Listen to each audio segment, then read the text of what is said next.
पैसे का मनोविज्ञान मॉर्गन हाउसेल की एक महत्वपूर्ण किताब है जो पैसे को समझने और संभालने के बारे में बताती है।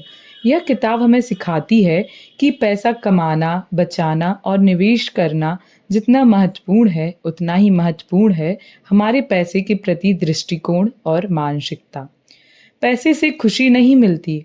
हौशल बताते हैं, पैसा खुद में खुशी नहीं देता बल्कि यह हमारी ज़रूरतों और इच्छाओं को पूरा करने का एक साधन है। पैसा होने पर हमें सुरक्षा, आराम, स्वतंत्रता मिलती है, लेकिन असली खुशी हमारे रिश्तों, स्वास्थ्य और मानसिक शांति में निहित होती है। समय का मूल्य पैसा कमाने में समय लगता है और समय ही सबसे बड़ी संपत्ति है। हॉजरेल बताते हैं कि हमें अपने पैसे को इस तरह इस्तेमाल करना चाहिए कि हम ज़्यादा समय और स्वतंत्रता खरीद सकें। समय का सही उपयोग कर आसानी धन है। जोखिम और अनिश्चितता। पैसे से जुड़े फैसले हमेशा जोखिम और अनिश्चितता के साथ आते हैं। हॉजल बताते हैं कि हमें इस अनिश्चितता को समझना और स्वीकारना चाहिए। सही निर्णय लेने के लिए हमें धैर्य और समझदारी की ज़रूरत है। निवेश की कला। निवेश करना एक कला है और यह धैर्य और समझदारी मांगता है। हॉजल बताते हैं कि सही निवेश के लिए हमें लंबी अवधि के लिए सोचना चाहिए और बाजार के उतार चढ़ाव को समझना चाहिए। छोटी मोटी असफलताएं हमें सीखने का मौका देती हैं। बचत करना बहुत ज़रूरी है, चाहे आपकी आय कितनी भी हो। हॉजल बताते हैं कि बचत की आदत हमें वित्तीय संकटों से बचाती है और हमें भविष्य के लिए तैयार करती है। हमें अपनी ज़रूरतों को और इच्छाओं में संतुलन बनाना आना चाहिए। लालच से बचें। लालच हमें गलत निर्णय लेने पर मजबूर करती है। हौशल बताते हैं कि हमें अपनी सीमाओं को समझना चाहिए और लालच से बचना चाहिए।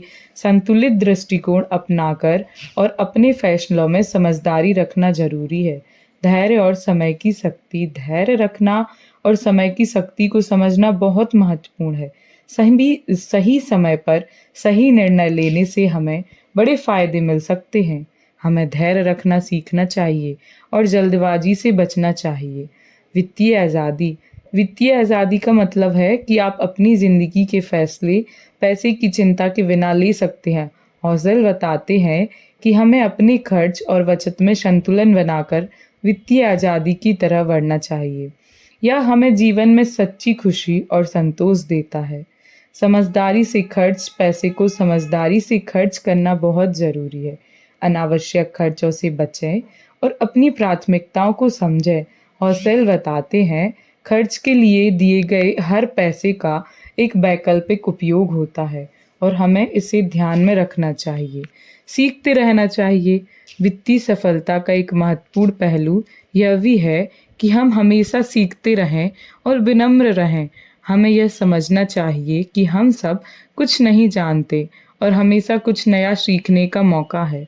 निष्कर्ष, पैसे को मनोविज्ञान हमें हमेशा सिखाता है, पैसा केवल एक साधन है और असली सफलता हमारे व्यवहार, दृष्टिकोण, वित्तीय समझ में निहित है।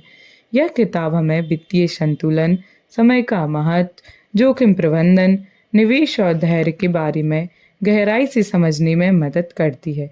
इस विस्तृत कहानी में पैसे का मनोविज्ञान ही मुख्य बातें हैं। सिद्धांत शामिल है जिससे श्रोता को इस किताब के संदेश को समझने में आसानी हो। धन्यवाद।